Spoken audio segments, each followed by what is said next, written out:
Welcome to Ask and Learn. Hello, welcome to this lesson. In this lesson, we have x is equal to 1 at the beginning of the execution of a programming instruction using the if-then condition. So here, the first part is if x plus 2 is equal to 3, then x is equal to x plus 1. So what it simply means is that if this condition is true, then increment x by 1. Okay, so let's test. If it's true, you have 1 plus the value of x at the initial stage is 1, so 1 plus 2 is it equal to 3, and indeed that is equal to 3. It means that the value of x would be 1 plus 1, and that is equal to 2. So if this condition is true, then control will be passed to this for x to be increment by 1. Okay, so the value of x will be 2 at the end of the execution. Let's go to the second one. The second one is if x plus 1 is equal to 3, or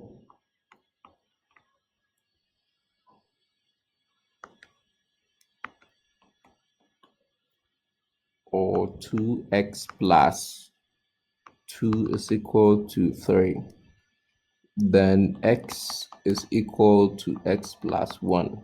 So let's evaluate the first condition. X plus 1, x is 1, so 1 plus 1 is not equal to 3, it's rather equal to 2. So this condition is false. Let's look at whether the next condition is true. So 2, so we have 2 times 1, that is 2, plus 2, that is 4, so it's not equal to 3. So it means that control will not be transferred to this block for it to be executed. The statement after the then will not be executed. It means that the x will still maintain its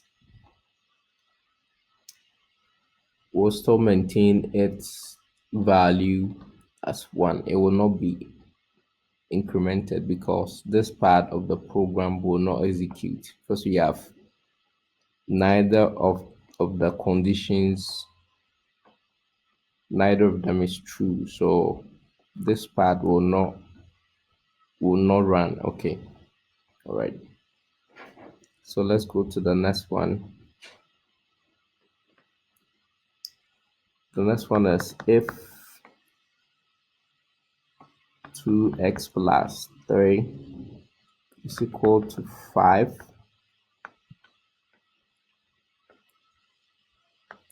and 3x plus 4 is equal to 7, then we have increment x by 1, that is add 1 to the original value of x. So here let's evaluate the statement 2x plus 3. 2 plus 2 times 1 is 2, plus 3, that is 5. Okay, so this condition is true.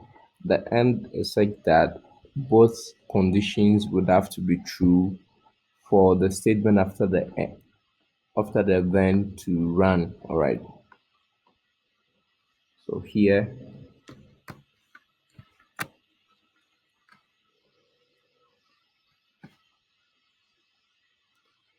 this is true. Let's look at that one.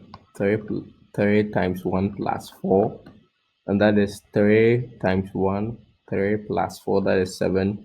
So it means that both conditions are true,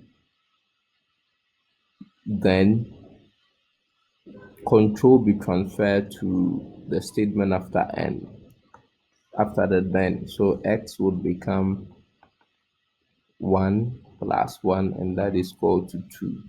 Okay, so here x will be equal to 2 at the end of the execution. Let's look at the last but not least. If